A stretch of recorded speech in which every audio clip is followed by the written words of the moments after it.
Good evening students, एक बार फिर से आपका स्वागत है हमारे साई गुरु चैनल में। बहुत दिनों बाद आज वीडियो बना रहे हैं हम। आज जो आपका एग्जाम हुआ RSCT का, जो 23 जुलाई 2023 को हुआ, उसके आंसर की हम आपको शो कर रहे हैं, जिससे आप अपना अनुमान लगा सके आपके कितने मार्क्स आएंगे। ठीक है, आप जानते हैं 70 में से आपके 28 नंबर आते हैं तो आप पास हो। प्रत्येक प्रश्न 2 अंक का होता है, तो 35 प्रश्न है, 70 नंबर के हैं। उसमें से 14 प्रश्न भी आपके सही होते हैं। 14 प्रश्न, हर प्रश्न 2 अंक का है, तो आपके 28 नंबर बन जाते हैं और आप पास हो जाते हो। प्रैक्टिकल में आपने 15 टेस्ट दिए होंगे, जिसमें लगभग आपने पूरे में से पूरे नंबर लाए होंगे, पूरा आपके हाथ में ही था। तो शुरू करते हैं हम आज का जो आंसर की का वीडियो लाएंगे। ठीक है, देखिए, तो आज जो हमारा एग्जाम हुआ उसके बारे में हम देख रहे हैं। अभी क्वेश्चन जो आए हमारे पास, पहला प्रश्न, प्रश्न दोनों भाषाओं में आता है, हिंदी और इंग्लिश में। Page number can be added to a document on, मतलब हम डॉक्यूमेंट में पेज नंबर कहाँ पे ऐड कर सकते हैं। आप जैसे कोई भी किताब छपी हुई देखते हो तो उसके ऊपर कई बार पेज नंबर लिखा हुआ आता है हर पेज पे, और कई बार हर पेज पे नीचे आता है, तो उसको बोलते हैं हेडर और फुटर। अगर हर पेज के ऊपर आ रहा है एक बार सेट करना पड़ता है, हर पेज के ऊपर ऑटोमेटिक हो जाता है हेडर पे सेट, और नीचे आ रहा है उसको फुटर कहते हैं। तो हम MS वर्ड के अंदर हेडर फुटर दोनों में पेज नंबर सेट कर सकते हैं, तो इसके लिए इसका आंसर होगा सी। ठीक है, बोथ हेडर एंड फुटर, मतलब दस्तावेज यानी डॉक्यूमेंट के ऊपर नीचे दोनों तरफ अपन जहां भी चाहे वहां पेज नंबर सेट कर सकते हैं। तो आंसर सी सही है पहले का, बोथ हेडर एंड फुटर। ठीक है, शीर्ष लेख और पार लेख, थोड़ा हिंदी इसमें जटिल रहता है, आप इंग्लिश उसको समझ सकते हैं, कंप्यूटर के वर्ड इंग्लिश में होते हैं अक्सर। ठीक है, तो मैं भी लगभग मोस्टली आपको इंग्लिश में फोकस करूंगा, कई भाषा का आपको लगे तो मैं आपको हिंदी में जरूर समझाऊंगा। ठीक है, अगला प्रश्न, which of the following mouse technique is used to access the properties of an object. ठीक है, यानी निम्न में से किस माउस तकनीक का प्रयोग करके किसी वस्तु के प्रॉपर्टीज तक पहुंचने के लिए किया जाता है। तो कोई भी ऑब्जेक्ट हो या फोल्डर हो, हम माउस का उस पर क्लिक ले जाएंगे, माउस का कर्सर उस पर ले जाएंगे, पॉइंटर ले जाएंगे और राइट क्लिक करेंगे तो एक ऑप्शन आएगा प्रॉपर्टीज। तो इसमें ऑप्शन होएगा सी, राइट क्लिक, यानी माउस का राइट क्लिक करके किसी भी ऑब्जेक्ट की हम प्रॉपर्टीज को देख सकते हैं। तो दूसरे के भी आंसर होगा सी, राइट क्लिक, पहले का भी आंसर सी। और मैं आपको बता दूं, ये जो प्रश्न पेपर है 4 सीरीज में होता है, ABCD, तो ये जो हम जिस सीरीज को आधार मान के हम स्टडी कर रहे हैं वो है सीरीज बी। हालांकि प्रश्न सभी में एक जैसे होते हैं, क्रम खाली चेंज होता है। जैसे यहाँ जो कोई पहला प्रश्न है किसी और सीरीज में 21वां होगा, किसी में 35वां होगा, ऑर्डर ऑफ क्वेश्चन चेंज होता है, बाकी क्वेश्चन सेम टू सेम यही 35 प्रश्न चारों सीरीज में आए, तो आप अपने अपने प्रश्न चेक कर लीजिएगा। हम जो भी बात कर रहे हैं वो सीरीज बी की बात कर रहे हैं, लेकिन यही क्वेश्चन किसी अदर क्वेश्चन नंबर की सीरीज में तीनों सीरीज में आए हैं। ठीक है, अब क्वेश्चन नंबर तीसरा, MS Excel 2010, MS Excel 2010, which of the following gives today's date in format of 07/17/2018। ठीक है, तो एक जो तारीख दी हुई है 7/17/2018, यानी 7वां महीना है, 17 तारीख है, 2018 साल है। तो क्या हम कमांड लगाएंगे कि हमको आज की वर्तमान तारीख इस प्रारूप में दिखे। तो उसके लिए फॉर्मूला जो है वो हमारा है ऑप्शन बी, टुडे। आप एक्सेल के किसी भी सेल में बराबर का निशान लगा के टुडे लिखेंगे, ब्रैकेट बंद करेंगे, तो आज की जो करंट डेट चल रही है वो आएगी, और उसका फॉर्मेट क्या होएगा, डिफॉल्ट फॉर्मेट जो होता है वो होता है पहले महीना MM 2 अक्षर में महीना, और फिर DD 2 अक्षर में तारीख, और फिर Y यानी 4 अक्षर में ईयर। तो ये फॉर्मेट रहता है डिफॉल्ट रूप से, डिफॉल्ट मतलब पहले से सेट होता है, आप उसको अलग सेट करना चाहो कर सकते हो, फॉर्मेट बदल सकते हो, लेकिन पहले से सेट ये फॉर्मूला है, यानी आप जैसे ही बराबर टुडे और ये ब्रैकेट बंद दोगे तो आपको आज की तारीख जो है वो दिख जाएगी। जैसे यहाँ एग्जाम्पल के लिए ये 2018 की तारीख है, बाकी आज अगर हम कमांड लगाते हैं तो अपने को ये 07/23/2023 दिख जाएगा। ठीक है, अगला प्रश्न लेते हैं हम, क्वेश्चन नंबर 4। ठीक है, choose the most appropriate option from the following. Light चली गई है, कोई बात नहीं,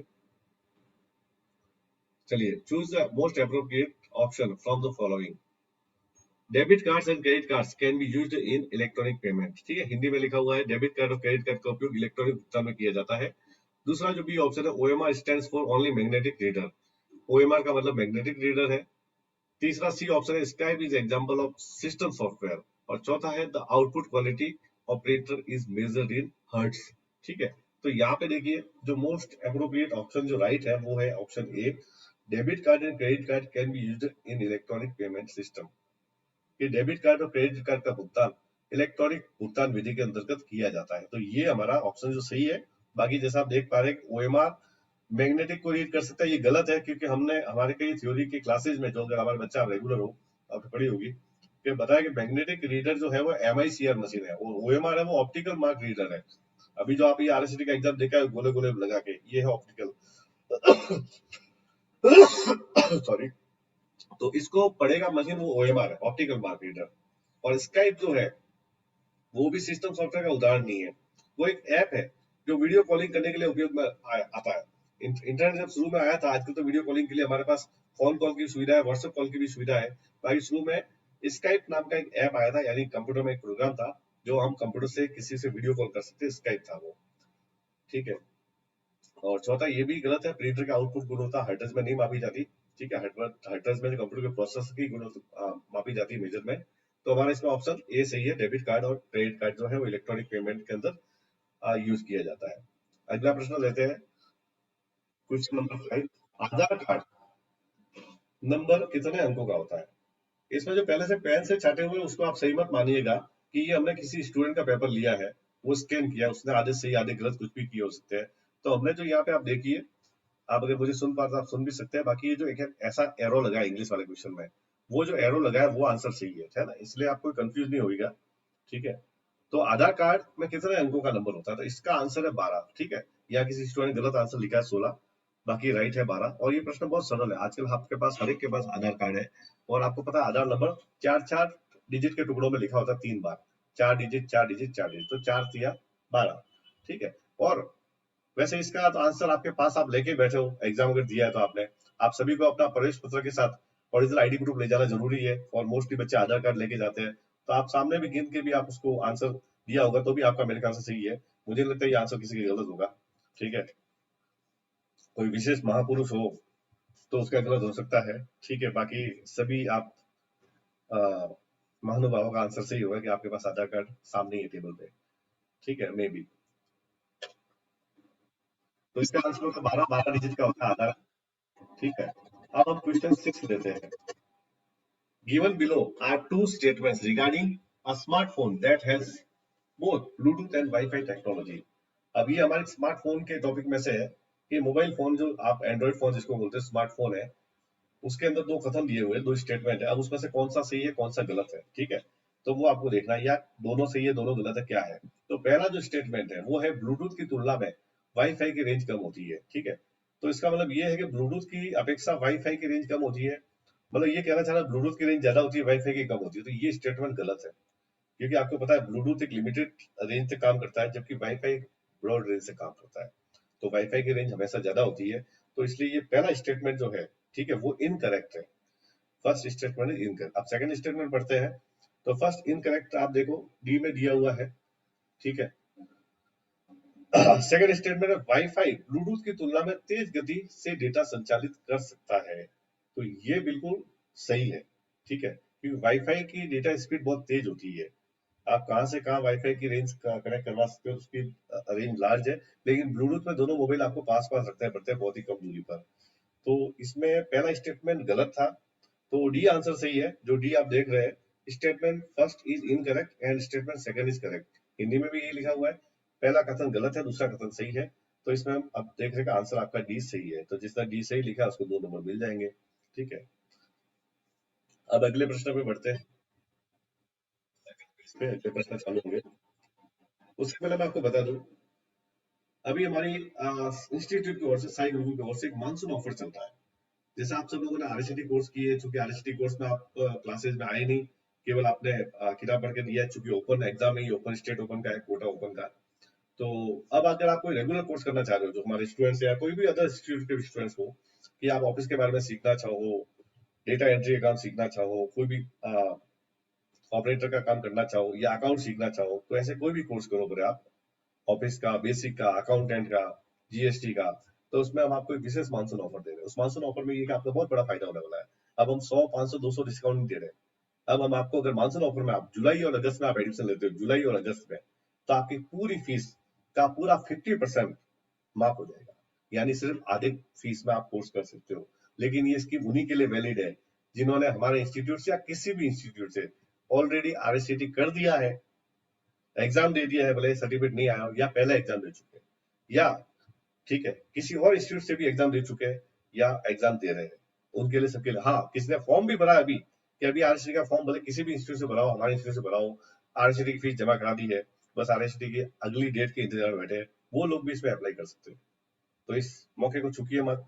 ये केवल मानसून ऑफर है, केवल जुलाई और अगस्त को। हालांकि जुलाई आज 23 तारीख है, मोस्टली जुलाई चला गया, एक हफ्ता खाली बाकी है, लेकिन सीमित सीट है। इसमें हम 50 लोगों को एडमिशन देंगे। अगर वही सीटें जुलाई एंड तक खत्म हो जाती है तो अगस्त में आपको मौका नहीं मिलेगा। इसलिए जो पहले आओ पहले पाओ, आधी फीस में course.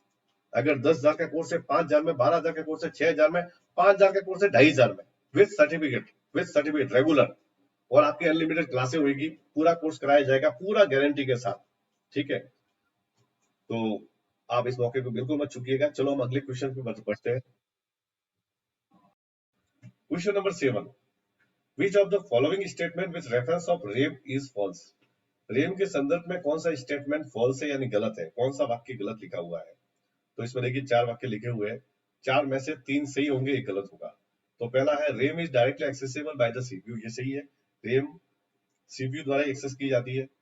RAM is part of the computer secondary memory, ये गलत है, क्योंकि रेम प्राइमरी मेमोरी होती है कंप्यूटर की सेकेंडरी मेमोरी होती है हार्ड डिस्क। तीसरा है RAM is used to store the data that is currently processed by CPU, ये सही है। जो डेटा अभी जो चल रहा है वो रेम पे चलता है, तो वो रेम में स्टोर होता है, टेम्परेरी स्टोर होता है, परमानेंट नहीं। ठीक है, तो ये भी हमारा कथन सही है। और चौथा है RAM is volatile in nature, ये भी हम पढ़ता है कि रेम वॉलेटाइल है, रोम नॉन वॉलेटाइल है। वॉलेटाइल का मतलब होता है लाइट जाने पर सूचनाएं नष्ट हो जाती है। ठीक है, जो आपने पहला सी कथन पढ़ा है कि उसमें डेटा स्टोर रहता है, जो अभी चल रहा है डेटा, अभी जैसे आपके सामने फाइल चल रही है, तो ये डेटा हमारा रेम में पड़ा हुआ है। ठीक है, रेम के ऊपर चलता है, जैसे लाइट जाएगी ये बंद हो जाएगा। ठीक है, तो रेम वॉलेटाइल है, लाइट जाने पर फर्क पड़ता है, उसको बोलते हैं वॉलेटाइल। तो इसके अंदर ऑटोमेटिक हमारे कथन जो इसने बोला फाल्स कथन कौन सा, वो है बी, कि रेम जो है कंप्यूटर की सेकेंडरी मेमोरी का हिस्सा है, ये गलत है। एक्चुअल में रेम प्राइमरी मेमोरी का हिस्सा है। ठीक है, अब अगला प्रश्न देखते हैं, question number 8। malicious software is any program or file that is harmful to a computer user. Which of the following is malicious software? ठीक है, malicious software मतलब दुर्भावना पूर्वक सॉफ्टवेयर, यानी कि हम इसको वायरस से लेते हैं, मेलवेयर। ठीक है, वायरस जो कि कुछ ऐसी फाइल आपके कंप्यूटर तक पहुंचाई जाती है जो गलत भावना से होती है, कि आपके कंप्यूटर का सॉफ्टवेयर करप्ट हो जाए, फाइल उड़ जाए, आपके अंदर से कुछ सूचना डेटा चोरी हो जाए, डेटा किसी और को भेजा जाए। तो ये कैटेगरी आपकी भाषा में वायरस का है, जिसको मेलवेयर भी बोलते हैं। तो इसमें राइट आंसर है मेलवेयर। ठीक है, इसमें नीरो बर्निंग रोम, ये गलत है। ठीक है, अब देखिए इसमें हिंदी थोड़ा अजीब हो गया है, इसमें लिखा नीरो बर्निंग रोम, ये ऑप्शन दिया। एक्चुअल में नीरो एक सीडी राइट करने का सॉफ्टवेयर होता है। ठीक है, रीड ओनली मेमोरी, उसको साइड राइट करने का सॉफ्टवेयर होता है। फिर वो क्या सीडी परमानेंट हो जाती है, उसको रीड कर सकते हैं, उसको रीराइट नहीं कर सकते। तो इसका हिंदी अनुवाद थोड़ा अजीब सा दिया है कि नीरो का जलता हुआ रोम शहर, इसने रोम शहर को लिया है, वो रोम शहर नहीं है, वो रोम है रीड ओनली मेमोरी। तो कई बार इसने कंप्यूटर हिंदी की है वो गलत की है। ठीक है, बच्चे समझेंगे जलता हुआ शहर क्या है ये, तो ये बिल्कुल गलत है। बर्निंग मतलब सीडी को बनाने को बर्निंग प्रोसेस होता है। कई बार उसको शुद्ध हिंदी लेवे तो थोड़ा अलग होता है, जो अलग भावना प्रकट करता है, बट ये गलत है। मेलवेयर का सही है। तीसरा है पेन ड्राइव। ठीक है, चौथा है सीसी क्लीनर, इसमें मेलवेयर सही है। ऐसा जो दुर्भावना पूर्वक सॉफ्टवेयर कोई प्रोग्राम आपके अंदर फोर्स किया जाता है तो उसको वायरस कहते हैं जनरली बोलचाल में, बाकी उसको मेलवेयर कहते हैं कंप्यूटर की भाषा में। ठीक है, ऑप्शन किसी के। क्वेश्चन नंबर 9,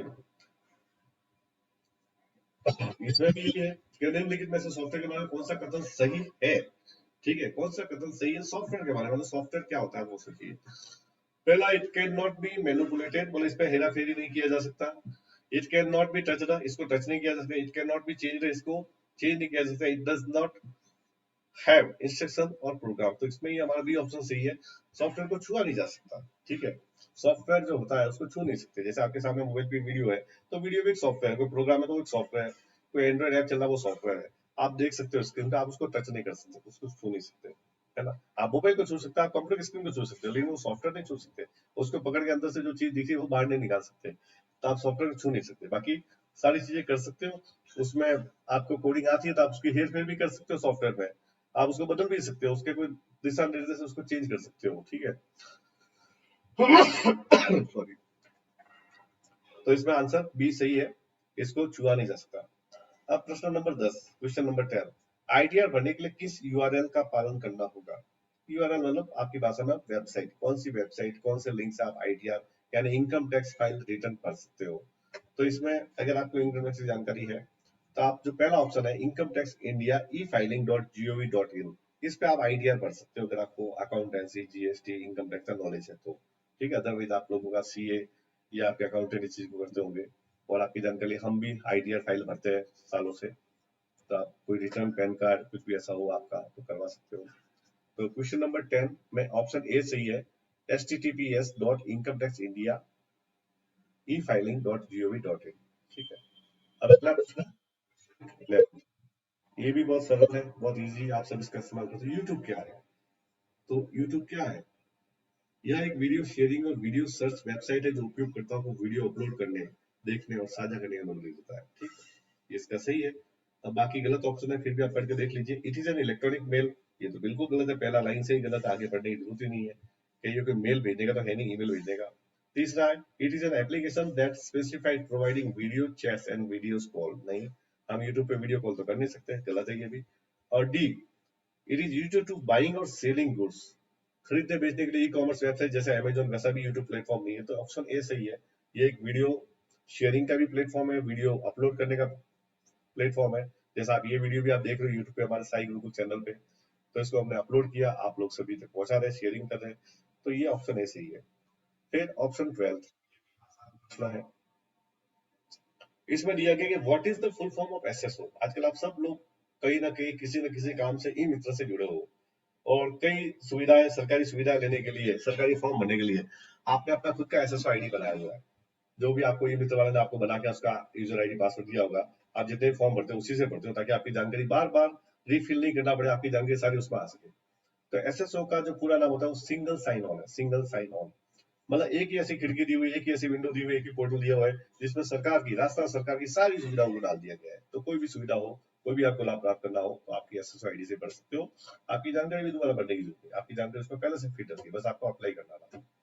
तो इसका आंसर भी होगा सिंगल साइन ऑन। ठीक है, तो बी आंसर सही है। ठीक है, ये हमारे किसी स्टूडेंट ने गलत लिख दिया था, support service organisation.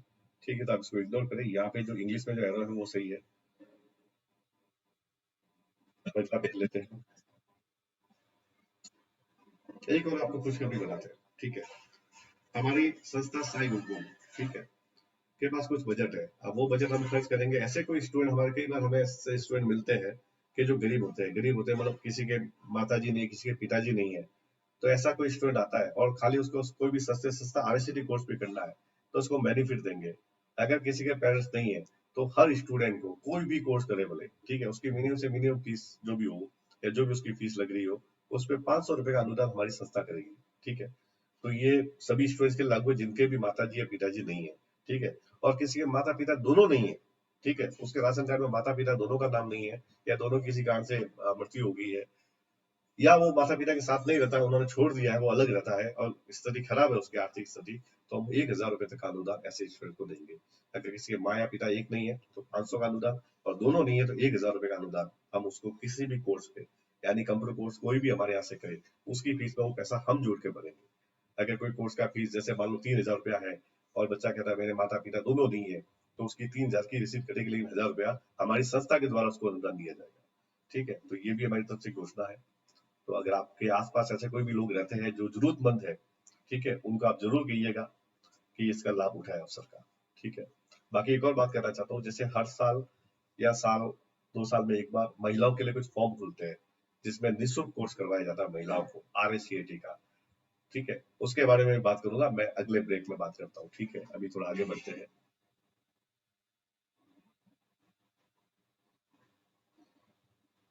Question number 13, MS word में डाले गए हाइपर लिंक को कैसे खोलेंगे? ठीक है, लिंक क्या होता है, आप देखते हो कई बार मोबाइल में आपको कुछ वेबसाइट का लिंक आता है तो वो ब्लू ब्लू हो जाता है, वो ब्लू ब्लू हो रहा है, वो हाइपर लिंक है, यानी वो कह रहा है कि इस लिंक को क्लिक करके कुछ और खुलेगा, है ना। कोई लिंक को क्लिक करेंगे और कोई वेब पेज खुलता है, या कोई और आपको पोर्टल पे कोई साइट पे ले जाता है वो लिंक, उसको बोलता है हाइपर लिंक। अब तो देखो कई बार आप जनरली मोबाइल का यूज करें, जैसे मोबाइल का एग्जाम्पल दिखा रहा हूँ कि कुछ ऐसा आता है वेबसाइट का एड्रेस, तो उसके ब्लू ब्लू हो जाता है, अंडरलाइन आ जाती है। ठीक है, तो वो ब्लू लिंक वो हाइपर लिंक है ना। ऐसा कंप्यूटर में भी होता है। अब उस लिंक को जनरली अगर वो एक्टिव नहीं है उसको एक्टिव करना तो आपको कंट्रोल की दबानी पड़ेगी, ठीक है। इसका ऑप्शन सी सही है, ठीक है। क्या आप कंट्रोल की दबाओगे तो हाइपर लिंक एक्टिव हो जाएगा, फिर आप उसको खोलोगे तो उस लिंक तक पहुंचा देगा जिसका वो लिंक है, ठीक है। तो इसका आंसर होगा C, press control key then click on the hyperlink, ठीक है।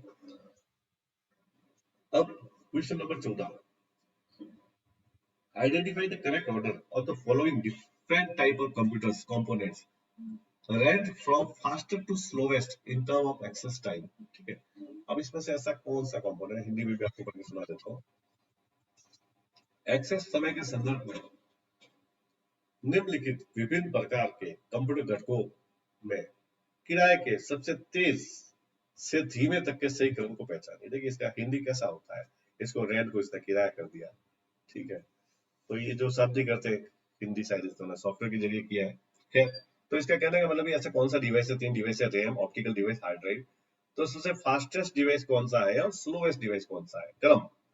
तो देखिए इसमें सबसे फास्टेस्ट डिवाइस है हमारा रैम। रैम की गति सबसे फास्ट होती है कंप्यूटर में। उसके बाद जो सेकंड नंबर पे है, ऑप्टिकल की गति धीमी होती है थोड़ी, ऑप्टिकल ड्राइव की जो सीडी ड्राइव, डीवीडी ड्राइव उसकी थोड़ी धीमी होती है। उससे फास्ट होती है हार्ड ड्राइव की, हार्ड डिस्क की। तो इसमें हमारा क्रम रहेगा first RAM, second hard drive और थर्ड है optical.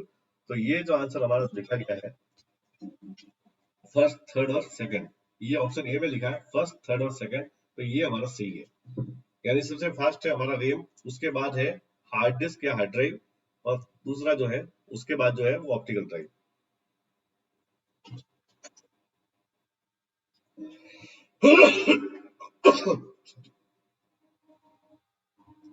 Question number 15, which of following extension is used to save images on the computer? Extension मतलब फाइल के पीछे जो लगता है उसको एक्सटेंशन बोलते हैं। तो आप कोई भी देखिए फाइल के जो पीछे अगर इमेज है तो उसके पीछे जेपीजी लगता है, कई बार बोलते हैं हम जेपीजी फाइल। तो जेपीईजी का सही आंसर है ऑप्शन डी, डॉट जेपीईजी। ये कोई भी इमेज फाइल है, फोटो फाइल है, पिक्चर फाइल है, तो उसका एक्सटेंशन है, ठीक है। एक्सटेंशन वो होता है जिससे उस फाइल का टाइप पहचाना जाता है। अगर खाली फाइल का नाम लिखा हुआ है तो आप पीछे के एक्सटेंशन से पहचान सकते हो ये फाइल कौन से प्रोग्राम की है, कौन से टाइप की है। तो ये एक इमेज फाइल है जेपीईजी, ठीक है।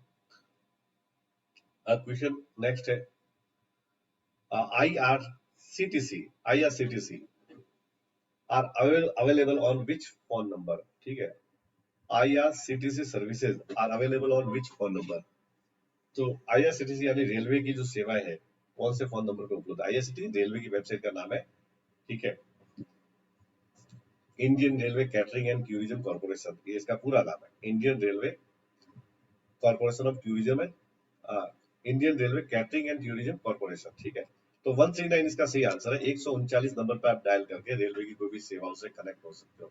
139 मोबाइल पे सीधा आपको टाइप करना है, 139 डायल करना है, तो आप रेलवे की सेवाओं से कनेक्ट हो सकते हो, ठीक है। तो ये इसका सर्विस है।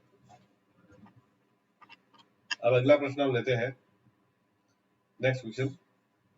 चलो अगला क्वेश्चन लेते हैं, select the correct matching option with the respect to MS Word 2010 from the table given below। अब देखिए यहाँ पे आपको मैच करना है, MS Word के बारे में पूछ रही है, ठीक है। कि देखिए कंट्रोल वी किसका शॉर्ट फॉर्म है, कंट्रोल वाई, कंट्रोल जेड। तो आपको पता है कंट्रोल वी होता है पेस्ट का, तो ये फर्स्ट हो जाएगा क्यू, ठीक है। फर्स्ट क्यू, देखो इन दोनों में आंसर है फर्स्ट क्यू। सेकेंड है कंट्रोल वाई क्या होता है, ठीक है। कंट्रोल वाई होता है रीडू, ठीक है। और कंट्रोल जेड होता है अंडू। अंडू मतलब लास्ट एक्शन गायब करना, और गायब किया हुआ वापस लाने के लिए कंट्रोल वाई होता है। तो यहाँ पे देखिए फर्स्ट का जो क्या रहेगा, पेस्ट रहेगा क्यू। सेकंड का जो रहेगा रीडू रहेगा पी, ठीक है। और थर्ड का रहेगा आर। तो ये वाला सही है, फर्स्ट क्यू, 2 पी 3 आर। तो अगर आपने ये आंसर दिया तो सही है।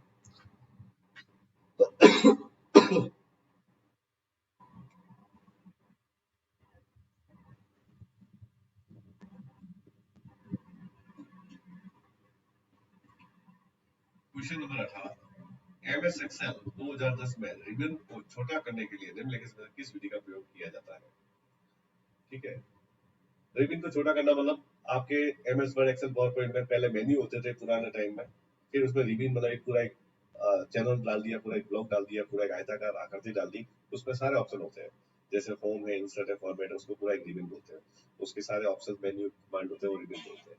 ठीक है, तो इसमें आपके सामने 4 ऑप्शन है। रिबन पर कहीं भी जाके राइट क्लिक करें और फिर केवल मिनिमाइज द रिबन करें, तो इससे भी रिबन छोटी हो जाएगी। सही है। केवल कंट्रोल F1 दबाएं, इससे भी हो जाएगी। किसी भी रिबन टैब पर केवल डबल क्लिक, इससे भी हो जाएगा। ठीक है, डबल क्लिक करोगे मिनिमाइज हो जाएगी। कई बार आप देखो, आप जब होम टैब वगैरह कमांड्स का यूज करते हो, क्लिक करते हो, कई बार गलती से आपसे डबल क्लिक हो जाता है, वो रिबन गायब हो जाती है। फिर आप जब भी उसको होम पे कर्सर लाते हो तब वो रिबन दिखती है, फिर आप क्लिक करते हो, फिर वापस गायब हो जाती है। स्टूडेंट कई बार कंफ्यूज होती है गायब क्यों हो रहा है। तो ऐसे में आप दोबारा उस पर डबल क्लिक कर दो, वापस आ जाएगा। और आपको नहीं चाहिए तो दोबारा उस पर डबल क्लिक कर दो, वो रिबन गायब हो जाएगी। ठीक है, तो इसमें ये 4 ऑप्शन सही है, ऑल ऑफ दिस। ठीक है, ऑल ऑफ दिस चारों सही है, इससे रिबन गायब हो सकती है, वापस आ सकती है। Question number 9, the F1 F2 F3, ये जो की होती है ये क्या कहलाती है? सबसे ऊपर होती है, टॉप ऑफ द कीबोर्ड पे। ठीक है, तो इन सारी कीज को बोलते हैं फंक्शन की। ऑप्शन बी फंक्शन की, जो सबसे कीबोर्ड के ऊपरी भाग में F1 F2 F3 कीज होती है, ठीक है, उनको फंक्शन की कहा जाता है।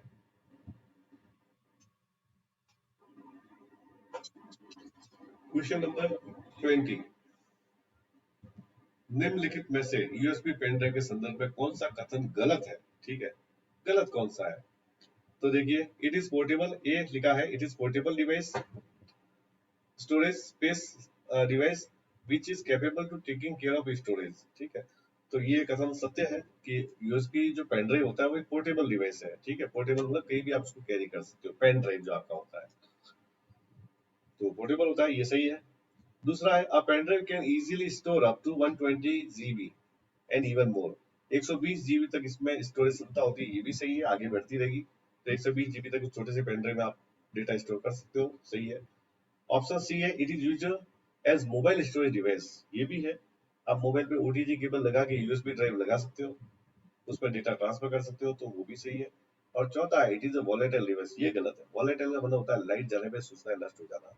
तो लाइट चली जाए या बैटरी आपकी डाउन हो जाए, लैपटॉप बंद हो जाए, यूएसबी डला हुआ, उसका डेटा को कोई नुकसान नहीं होगा, उसमें जो डेटा है वो परमानेंट है। ठीक है, उसका आप मैनुअली हटाना चाहो तो हटा सकते हो, बाकी लाइट जाने से इसका कोई फर्क नहीं पड़ता। तो इसमें जो है 20 प्रश्न में ऑप्शन डी सही है, यह एक अस्थिर उपकरण है या एक वॉलेटाइल डिवाइस है। Question number 21, computer speaker and headphone are which type of device? Computer speaker और हेडफोन किस प्रकार का उपकरण है? बहुत इजी है, ये आउटपुट उपकरण है ना। इनपुट मतलब कंप्यूटर में जो डेटा भेजा सकता है वो इनपुट है। आउटपुट मतलब कंप्यूटर जो आपको डेटा देता है बाहर, वो आउटपुट है। तो देखो, स्पीकर से आपको गाना सुनाई देता है, यानी कंप्यूटर अंदर से आपको बाहर देता है मैसेज कानों में, गाना। और हेडफोन उससे भी आपको सुनाई देता है, तो दोनों आउटपुट यूनिट है। ठीक है,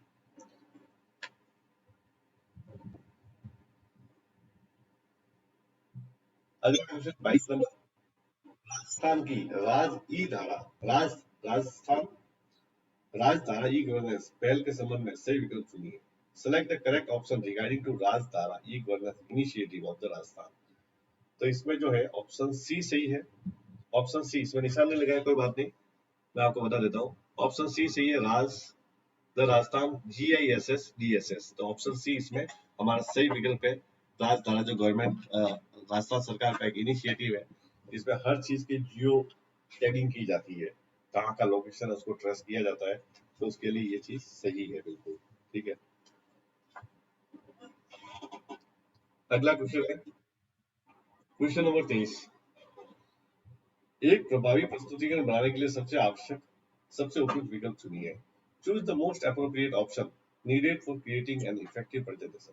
पावर पॉइंट में आप जब प्रेजेंटेशन बनाते हो, सबसे इफेक्टिव प्रेजेंटेशन, अच्छी प्रेजेंटेशन के लिए क्या क्या जरूरी है वो इसमें पूछा गया है। तो देखिए, पहला ऑप्शन है, अपनी प्रस्तुति में हमेशा वर्तनी और व्याकरण की जांच करें, ये सही है। आपकी स्पेलिंग, आपकी लेखन श्रेणी, शैली वो सही होनी चाहिए। यूज अप्रोप्रिएट फॉन्ट साइज, एक सही आकार के फॉन्ट साइज का उपयोग होना चाहिए, ज्यादा बड़े नहीं ज्यादा छोटे नहीं, ऑडियंस आसानी से उसको पढ़ सके, तो बी ऑप्शन भी सही है। यूज बुलेट्स और short sentence to keep text simple. जब भी हम कोई प्रस्तुति प्रेजेंटेशन देते हैं तो बड़े बड़े लंबे लंबे पैराग्राफ आप जो दिखाओगे तो लोग समझ नहीं पाएंगे, उनको थोड़ा समरी करके शॉर्ट में उनको समझ में आ जाए, ऐसी आप हेडिंग शॉर्ट बुलेट्स टाइप से बनाइए पॉइंट्स, ये लोग आसानी से समझ सकते हैं। तो इसमें ऑप्शन डी सही है, ये जो तीनों विकल्प है वो सही है, ठीक है। पावर पॉइंट का प्रश्न है ये, पावर पॉइंट में स्लाइडें बनती है, ठीक है। क्वेश्चन से पहले मैं आपको बता दूं सूचना महिलाओं के बैच के बारे में कि बहुत जल्द महिला का बैच चालू होने वाला है, जो साल में एक दो बार, सॉरी 2 साल में एक बार होता है। इस बार शायद संभावना है कि अगले महीनों में हो गए। तो उसका आपको बता दो, कई लोगों को भ्रांति होती है कि जो भी फॉर्म भरेगा उसका सिलेक्शन होगा, ऐसा नहीं होता है। पूरे राजस्थान से कई फॉर्म भरे जाते हैं, कई लोग अप्लाई करते हैं, हमारे सेंटर से भी कई फॉर्म भरे जाते हैं। मान लो किसी सेंटर से 1000 1,500 भी फॉर्म भरे गए, और वहां अगर सीट है, सरकार द्वारा हर सेंटर को सीट दी जाती है पूरे राजस्थान में, कि उस एक पर्टिकुलर सेंटर की सीट है 15, तो आपके महिलाओं के 1,500 फॉर्म भी भरे हुए होंगे, तो उसमें 15 महिलाओं का सिलेक्शन होना है। तो इसका मतलब सबकी श्योरिटी नहीं है कि सभी का सिलेक्शन होगा। तो ये बात दिमाग में ध्यान रखते हुए करें। प्लस सरकार का उद्देश्य होता है गरीब महिलाओं को सहारा देना, इसका परम उद्देश्य आप समझिए। क्योंकि कई लोग क्या है, किसी कहने में भी फॉर्म भर देते हैं, फिर वो आते नहीं, अटेंडेंस लगाते नहीं, फिर वो सीट आपके द्वारा किसी गरीब व्यक्ति की सीट छीनी जाती है। तो वो चीज पे आप ध्यान रखिए। अगर आपको जरूरत है और अगर आप वास्तव में उसको अटेंड, महिला जो फ्री वाला होता है उसमें आपको लगभग 45 अटेंडेंस देना जरूरी होता है। मतलब 45 दिन तक हाजिरी वो भी आपके अंगूठे से देनी जरूरी होती है, 15 टेस्ट भी देने जरूरी होते हैं, तब जाके आप फाइनल एग्जाम में बैठ पाते हो। तो ये भी ध्यान रखिए, कई लोग क्या है किसी के कहने पे भर देते हैं, पता होता नहीं है, फिर भरते हैं, उनकी सिलेक्शन भी हो जाता है, उसके बाद वो दिल्ली आते नहीं, तो उनका आरसीटी हो नहीं पाता। तो ऐसे में एक किसी महिला को जो सीट मिलनी चाहिए थी वो भी नुकसान पाती है, और जिसको मिलती है वो भी उसका उपयोग नहीं कर पाती। तो ऐसे गवर्नमेंट को भी नुकसान होता है, और आप पे भी गवर्नमेंट आगे जाके पेनल्टी कर सकती है, चार्जेस। तो आप जो भी महिला आना चाहे, पूरी इस प्रक्रिया को पूर्ण कर सके, वो इस फॉर्म को भरे, सभी किसी के कहने पे ना भरे। और अगर कोई ऐसी जरूरतमंद महिला है तो आप हमारे सेंटर साइट को भेज सकते हो, फॉर्म बहुत जल्दी शुरू होने वाले हैं, ठीक है। तो आप उनको भेज सकते हो, उनके form, document, Jan Aadhaar card, photo आप लेके उनको भेजिए, उनका फॉर्म भरवाइए, ठीक है। ताकि अगर सिलेक्शन हो गया तो हो जाएगा, क्योंकि कोटा वाइज होता है, जैसे सरकारी नौकरी में कोटा होता है वैसे ही होता है ना। SC ST वालों को कुछ सीटें मिलनी है, SC को, ST को, OBC को, जनरल को, सबकी कैटेगरी सीटें है। फिर उसमें से भी कोई विधवा महिला है तो उसको प्रायोरिटी संभावना ज्यादा रहती है, कोई विकलांग है, कोई तलाकशुदा महिला है, तो ऐसे लोगों को, मतलब तलाकशुदा हो या विधवा, तो उनका लगभग सिलेक्शन होना ज्यादा पक्का है, ठीक है। तो इस कैटेगरी से होता है, आम इंसानों का सिलेक्शन बहुत कम होता है। बाकी फिर भी आप अपनी किस्मत को आजमा सकते हो। तो अगर ऐसी कोई जरूरतमंद महिलाएं हो तो आप जरूर भरवाइए, और आप भी जरूरतमंद हो तो ही भरे, अन्यथा आप किसी गरीब की सीट न लेवे, क्योंकि ये सभी को समान अधिकार देना चाहिए। और जो भरे वो उसको पूरा करे, पूरा नहीं करती है, एग्जाम नहीं देती है, 50 दिन नहीं आती है, तो फिर इसका कोई मतलब नहीं है। कि 45 हाजिरी होगी तभी आप एग्जाम फाइनल में बैठ पाओगे, ठीक है। अगला क्वेश्चन लेते हैं। Question number 24, select the correct matching option from the table given below. तो देखिए टेबल दी है, कंपेयर करना, ऐसे प्रश्न देखो 2 3 आगे इस पेपर, ठीक है। इसमें क्या होता है, इस बहाने ये यूनिवर्सिटी वाले जो है एक ही प्रश्न में आपको 3 4 प्रश्न पूछ लेते हैं कि आपको नॉलेज कितना है, ठीक है। इनपुट डिवाइस, इसमें से इनपुट डिवाइस कौन सी आप देखिए। तो देखिए ट्रैक वॉल, माइक्रोफोन, कीबोर्ड, ये पहला ऑप्शन इनपुट का ही है, मतलब पहले से पी मैच हो गया। दूसरा आउटपुट यूनिट, ठीक है। आउटपुट डिवाइस कौन सी है, तो देखिए ये मॉनिटर, प्रिंटर, हेडफोन, ये आउटपुट डिवाइस है। और तीसरा है स्टोरेज, स्टोरेज है ये हार्ड डिस्क ड्राइव, ठीक है। तो पहले का P, first P, second R, और थर्ड क्यू, ये इसका ऑप्शन सही है ना। तो चॉइस ऑफ प्रश्न में ऑप्शन डी सही है, ठीक है। पहला जो है वो पी से मैच हो रहा है, ये इनपुट डिवाइस है। दूसरा जो है आउटपुट डिवाइस वो आर से मैच हो रहा है। और तीसरा स्टोरेज डिवाइस जो हार्ड डिस्क है वो क्यू से मैच हो रहा है। तो ऑप्शन डी सही है। Question number 25, what does dot पर इंच मेजर्स, ठीक है। डीपीआई क्या मापता है, तो डीपीआई क्या मापता है, ये कंप्यूटर स्क्रीन पर पिक्सल का घनत्व मापता है, ठीक है। तो ये DPI density of pixel on the computer screen, ठीक है। पर्टिकुलर एरिया में कितने पिक्सल है उसको बोलते हैं उसका घनत्व, डेंसिटी। तो ये वो चीज मापता है जो आपकी स्क्रीन का जो रिजोल्यूशन होता है, तो उसका एक घनत्व ये मापता है, ठीक है। तो इसमें बाकी 3 ऑप्शन गलत है। इसमें पहला लिखा है नंबर ऑफ बिट्स, नहीं, दूसरा सही है। तीसरा जो C option density of bits on disk, ये भी गलत है। और density of graphic files stored on the hard disk, ये भी गलत है। इसका ऑप्शन बी सही है, ठीक है। कंप्यूटर स्क्रीन पर पिक्सल का घनत्व। अब क्वेश्चन नंबर 26, ये बार हमारे स्टूडेंट्स को रेफर किया है। In MS Excel 2010, if you apply formula in particular cell and the result displayed hash hash hash, then MS Excel में अगर आप कोई फॉर्मूला लगाते हो और परिणाम प्रदर्शित होता था ऐसा जो हैश हैश हैश ऐसा बहुत सारे हैश लिखा होता है ना, तो इसका मतलब क्या है?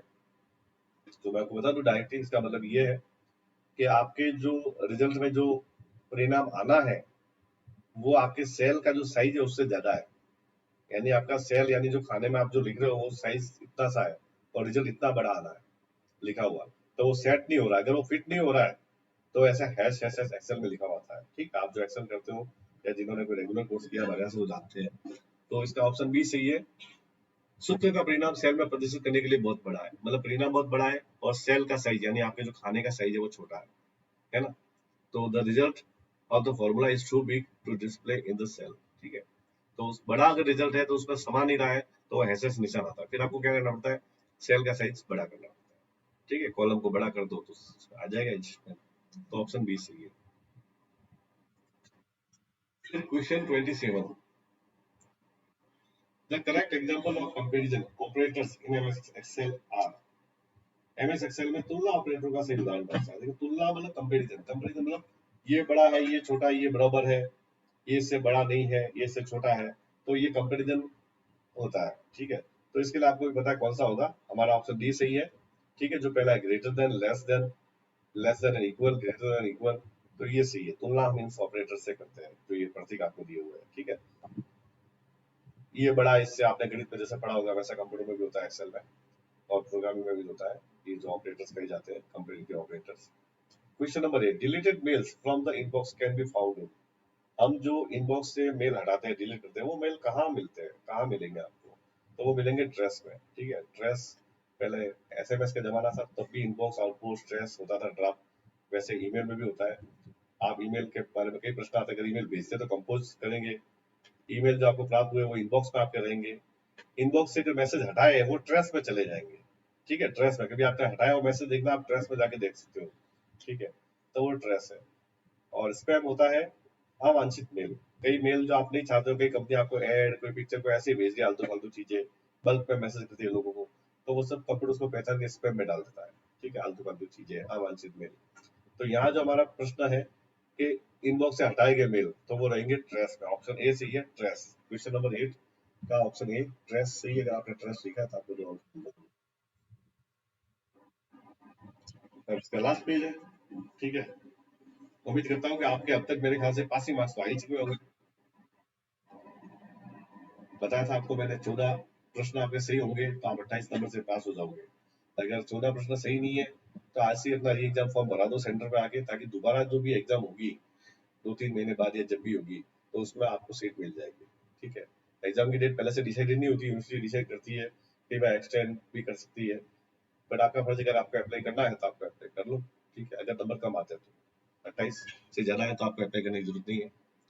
क्वेश्चन नंबर 29, निम्नलिखित भंडारण रैंक की सबसे बड़ी से छोटी क्षमता को सही क्रम में पहचानिए। ठीक है, अब देखिए 4 रेंज दी हुई है, 1500 MB, 5 KB, 1 GB, 2 TB। अब इसमें से सबसे क्या लिखा है? सबसे बड़ी। ठीक है, लार्जेस्ट टू स्मॉलेस्ट, सबसे बड़ी से छोटी। तो सबसे बड़ा जो मात्रक होता है वो टीबी का होता है, टेराबाइट।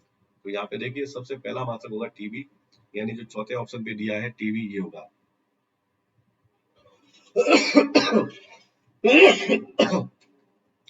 तो यहाँ हमारा डी में चौथा दिया है ऑप्शन पहला। उसके बाद टीबी को हटा दिया, सबसे बड़ा क्या होगा? देखिए केबी छोटा होता है, जीबी होता है, और जीबी छोटा एमबी, लेकिन एमबी लिखा है 1500 MB। अब 1500 MB लगभग एक 24 MB होता है, 1 GB होता है, हम 1000 को मान के चलते हैं, तो 1500 मतलब 1.5 GB हो गया। तो ये 1 GB से बड़ा हो गया। यहाँ पे कई लोग कंफ्यूज हो गए, पहले जीबी लिखेंगे फिर एमबी लिखेंगे, यूनिवर्सिटी इसीलिए कंफ्यूज करने के लिए प्रश्न दिया है। बट यहाँ पे सेकंड ऑप्शन होगा 1500 MB, जो लगभग 1.5 GB के बराबर होगा। तो यहाँ पे पहला चौथा फिर फर्स्ट आएगा, और तीसरा जो होगा वो होगा 1 GB। ये इससे बाद में इससे छोटा है 1 GB, और सबसे छोटा है 5 KB। तो हमारा इसमें ऑप्शन डी सही होगा, सबसे बड़ा 2 TB, उससे छोटा 1500 MB, उससे छोटा 1 GB, और उससे भी सबसे छोटा है 5 KB। तो इसमें से डी आंसर दिया वो सही है। क्वेश्चन नंबर 30,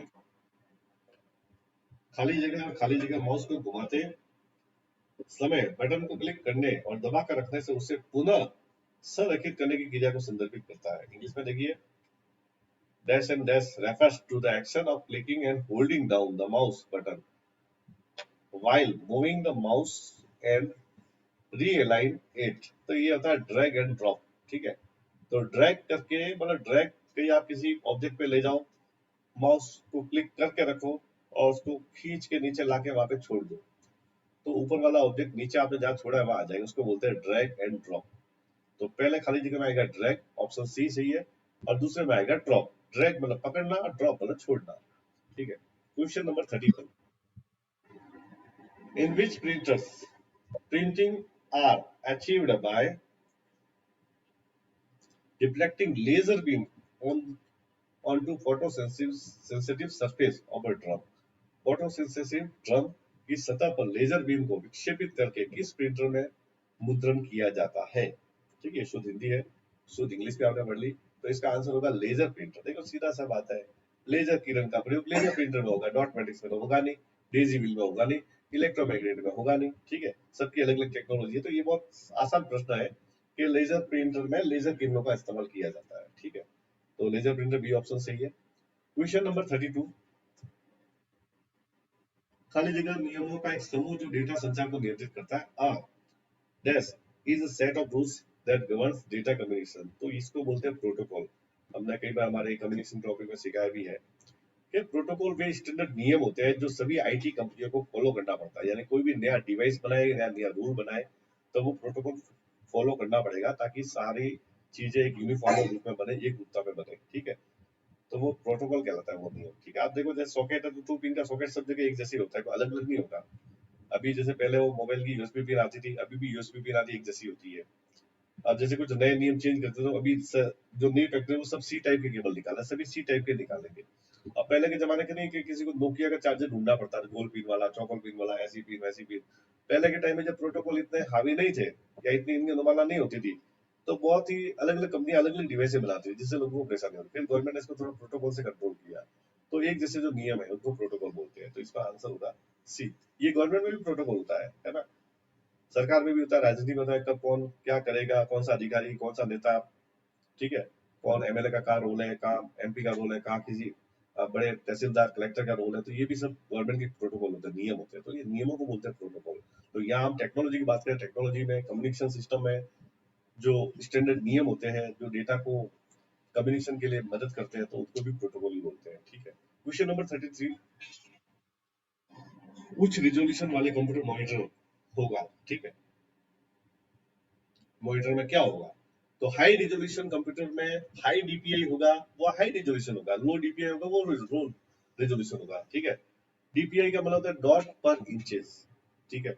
पर इंच डॉट की संख्या, जैसे भी आपने पहले पढ़ा था घनत्व, ठीक है। तो पर इंच डॉट की संख्या ज्यादा होगी उसका रिजोल्यूशन भी ज्यादा होगा, कम होगी उसका कम होगा। तो इसका आंसर होगा हमारा ए, हाई डीपीआई, ठीक है। हाईएस्ट या हायर डॉट पर इंचेस, ठीक है। पर इंच के अंदर कितने डॉट्स हैं, कितने डॉट्स क्रिएट होते हैं, वो high resolution. Question number 34, last second question है, ठीक है। आप बहुत जल्दी हो जाएंगे, फिर आप चेक कर लेना आपने कितने नंबर आते हैं, मुझे बताना जरूर, कमेंट में लिखना या मुझे व्हाट्सएप पे रिप्लाई करना कि आपके कितने कितने मार्क्स आ रहे हैं, हमको पता चले कि आपका क्या रिजल्ट होने वाला है, ठीक है। बहुत ही जल्द यूनिवर्सिटी की भी आंसर की आ जाएगी। Question number 34, what is an intersection of row and column? ये भी बहुत बार प्रश्न आता है। एक्सेल के अंदर आप देखो कॉलम और रो, तो बीच वाला जो खाना है उसको क्या बोलते हैं? उसको बोलते हैं सेल, है ना। उसको क्या बोलते हैं? सेल। जैसे आप पीछे देख रहे हो एक टेबल टाइप भी बनी हुई है, अब ऊपर से जो नीचे आ रही है वो कॉलम है, ऐसे आड़ी जा रही है वो रो है, और जो बीच में एक है ना, जैसे आप देखिए यहीं पे ये जो बीच में है ये खाना एक सेल कहलाता है, सेल, है ना। ये जो खड़ी है ये कॉलम है, ये आड़ी है, ये रो है। अब दोनों के बीच में इंटरसेक्शन है, वो क्या कहलाता है? एक सेल, एक सेल कहलाता है, ठीक है। सेल खाना है सेल में। अब लास्ट क्वेश्चन है, a device that is not only provides search protection but also furnishes the computer with battery backup power during a power outages। एक उपकरण जो केवल सर्च सुरक्षा प्रदान करता है बल्कि पावर आउटेज के दौरान कंप्यूटर को बैटरी बैकअप भी प्रदान करता है। तो इसमें जो राइट आंसर होगा यूपीएस, है ना। देखो हर जगह इन्वर्टर नहीं हो, लेकिन पर्टिकुलर कंप्यूटर के प्रोटेक्शन के लिए हम यूपीएस लगा सकते हैं। यूपीएस एक मशीन होता है, ठीक है, अनइंटरप्टेड पावर सप्लाई, जिससे क्या होता है कि अचानक लाइट चलेगी, तो वैसे तो क्या होगा, आपका कंप्यूटर है डायरेक्ट बंद हो जाएगा अगर इन्वर्टर नहीं है तो। लेकिन यूपीएस से क्या होगा, 15 मिनट का बैकअप मिल जाएगा, और वो बीप की आवाज देगा कंप्यूटर बंद हो रहा है। तो कंप्यूटर बंद होगा 15 मिनट बाद, लेकिन वो बीप बीप बीप आपको वार्निंग देगा, तो उस टाइम तक आप आपकी जो फाइल को ठीक से सेव कर सकते हो, या कोई लास्ट काम जो 1 आध 2 मिनट का बचा है वो आप पूरा करके उसको प्रिंट आउट या जो भी सेव करके ईमेल भेज के छुट्टी कर सकते हो। मतलब आपको 15 मिनट का एक्सेस टाइम मिल जाता है, बैटरी छोटी होती है, 15 मिनट का बैकअप मिल जाता है आपको। तो वो जो उपकरण होता है जिसमें बैटरी लगी होती है यूपीएस होती है, वो एक मशीन के लिए काफी रहती है, 15 मिनट का आपको बैकअप मिल जाता है। उस टाइम पे आप अवेयर हो जाते हो, नहीं तो आपने बहुत सारा काम किया, अचानक लाइट गई, सारा डेटा करप्ट, या 1 मिनट का टाइम बचा था और आपकी लाइट चली गई। तो वहां आप थोड़ा सा अपनी स्पीड को बढ़ा घटा के आप कंट्रोल करके आपका काम टास्क पूरा कर सकते हो, एक लेवल तक उसको सेव भी कर सकते हो। तो वो जो उपकरण होता है वो यूपीएस होता है, ठीक है। तो इसी प्रकार से इस बार देखा आपका पेपर बहुत इजी था, आपने अगर पढ़ के गए होंगे तो हुआ भी होगा सही, आपने हमारे वीडियो देखे होंगे तो बहुत सारे क्वेश्चन उसी में से थे। ठीक इसी प्रकार से आप साई ग्रुप को, अगर आपने सब्सक्राइब नहीं किया है, अगर आप कोई नए यूजर हो तो आप अभी इसको सब्सक्राइब कीजिए, बेल आइकन बनाए दबाइए, जिससे आपको जरूरी वीडियोज है वो आपको मिल सके। आपको कोई भी नए कंपटीशन की नॉलेज है, कंप्यूटर का नॉलेज है, वो इसमें वीडियो अपलोड होते हैं। हमारे पास कई स्कूल्स के भी वीडियोज है जो आपकी पढ़ाई के संबंधित है, कोई भी एलकेजी क्लास से 12th क्लास तक, साइंस का स्टूडेंट हो, कॉमर्स का स्टूडेंट हो, सारे सब्जेक्ट है, मैथ्स है, फिजिक्स है, केमिस्ट्री है, ठीक है, विज्ञान है, गणित है, सारे, ठीक है। तो आप इसको करिए। हमारे कोचिंग प्लस ऐप भी है, उसको भी आप इंस्टॉल कीजिए। उसमें भी हमने कई क्वेश्चंस की एक्सरसाइज देके स्टूडेंट को हमने स्ट्रॉन्ग किया था, जिनके अच्छे नंबर आ रहे हैं, मुझे फोन भी आ रहा है, ठीक है। तो आपके जो भी मार्क्स आ रहे हैं मुझे आप व्हाट्सएप पे जरूर लिखिए। आपको कैसा लगा वीडियो ये भी जरूर लिखिए, और आप देखते रहिए। आपका बहुत बहुत धन्यवाद, थैंक यू।